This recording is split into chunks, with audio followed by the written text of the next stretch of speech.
Sa ating huling balita, sa pagdiriwang ng buwan ng Ramadan ng mga kapatid nating Muslim, isinagawa ng Police Regional Office Bangsamoro ang Grand Iftar sa Camp Brigadier General Salipada, Pendatun sa Maguindanao del Norte. Ang report mula kay Police Corporal Ronnie Abchar.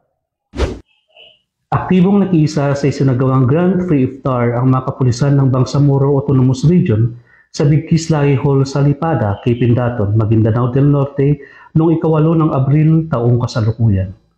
Pinangunahan ni Police Brigadier General Fritzy D. Tanggawon ang naturang aktibidad katuwang si Honorable Abdul Rauf A. Makakua, Governor ng Maguindanao del Norte, kaisa ang mga ibang personahe ng Police Regional Office Bangsamoro Autonomous Region.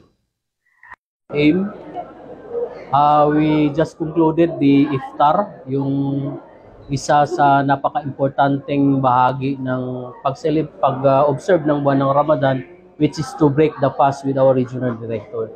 So alam naman natin itong mensahe ng Ramadan is for us to be God-fearing. Yun ang pinaka-gustong output nitong buwan ng Ramadan, because God said in the Holy Quran, Ya ayyuhalladhina amanu kutiba alaykumus siyam kama kutiba alal ladzina min qablikum la'allakum tattaqun.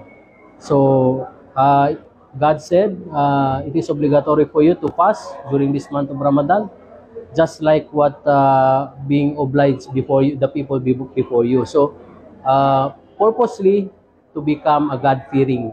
So yun ang pinakaano nito, na after ng Ramadan, ang bawat isa sa atin ay maging God-fearing tayo, mas lalong ma-enhance ang ating pagka-conscious sa ating Panginoon na Allah Subhanahu wa Ta'ala. So yun po ang ating pinaka-focus. Thank you. Ayon pa kay Police Lieutenant Colonel Alcabir Impandi, Officer in charge ng Regional Pastoral Office, ang paggawa ng iftar ay simbolo ng mamamahagi ng biyaya, pagkakaroon ng magandang samahan, at higit sa lahat ang pagpapatibay ng relasyon kay Allah. Ang buwan ng Ramadan ay panahon ng pagmamahalan at pagpapatawad, kung kaya't hinihikayat nito ang lahat ng magkaroon ng kapatawaran sa isa't isa.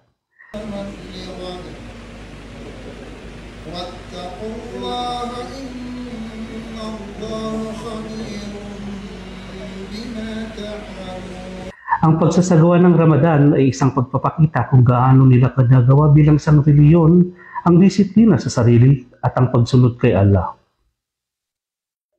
Mula dito sa Big Kislay Hall, Camp Salipada, Cape Pendaton, Maguindanao del Norte, ako po si Police Corporal Ronnie Abchar, alagad ng batas, tagapagtaguyod ng balitang pulis. Maraming salamat, Police Corporal Ronnie Abchar.